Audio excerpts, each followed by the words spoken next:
প্ৰথম কবিতা কৰতল কমল কমল দল নয়ন কবিতাটি ভাবা অৰ্থৰে সৈতে আবৃত্তি কৰোঁ বুলি ভাবিছোঁ, যিটো মোৰ প্ৰিয় কবিতা হয়।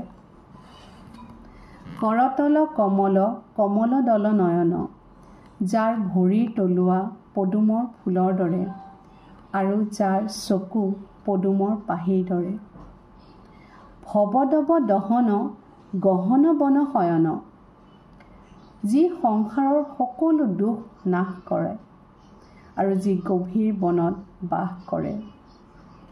নপৰ নপৰ পৰ সতৰত গময়, সেইজন যিজন সবাতোকৈ শ্ৰেষ্ঠ হয় আৰু যিজনে মাটিত ভৰি নপৰাকৈ গমন কৰিব পাৰে। সভয় মভয় ভয় মমহৰ সততয়, যি আমাক সকলো ভয়ৰ পৰা পৰিত্ৰাণ কৰে আৰু আমাক অহংকাৰ মুক্ত কৰে। শৰতৰ বৰশৰ শতদশ বদন, যি ক্ষিপ্ৰতাৰে শৰ বৰ্ষণ কৰি ৰাৱণ বধ কৰে।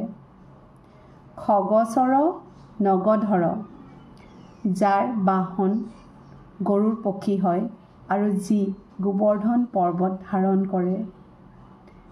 ফণধৰ শয়ন, যাৰ বিশ্ৰাম সাপ হয়। জগদঘ মপহৰ, যি সংসাৰৰ সকলো পাপ নাশ কৰে। ভৱভয় তৰণ, যি সংসাৰৰ সকলো ভয়ৰ নিৰাময় কৰে। পৰপদ লয় কৰ, সেই শ্ৰেষ্ঠজনৰ পদত আশ্ৰয় লোৱা। কমলজ নয়ন, যাৰ চকু পদুম পাহিৰ দৰে হয়। Thank U.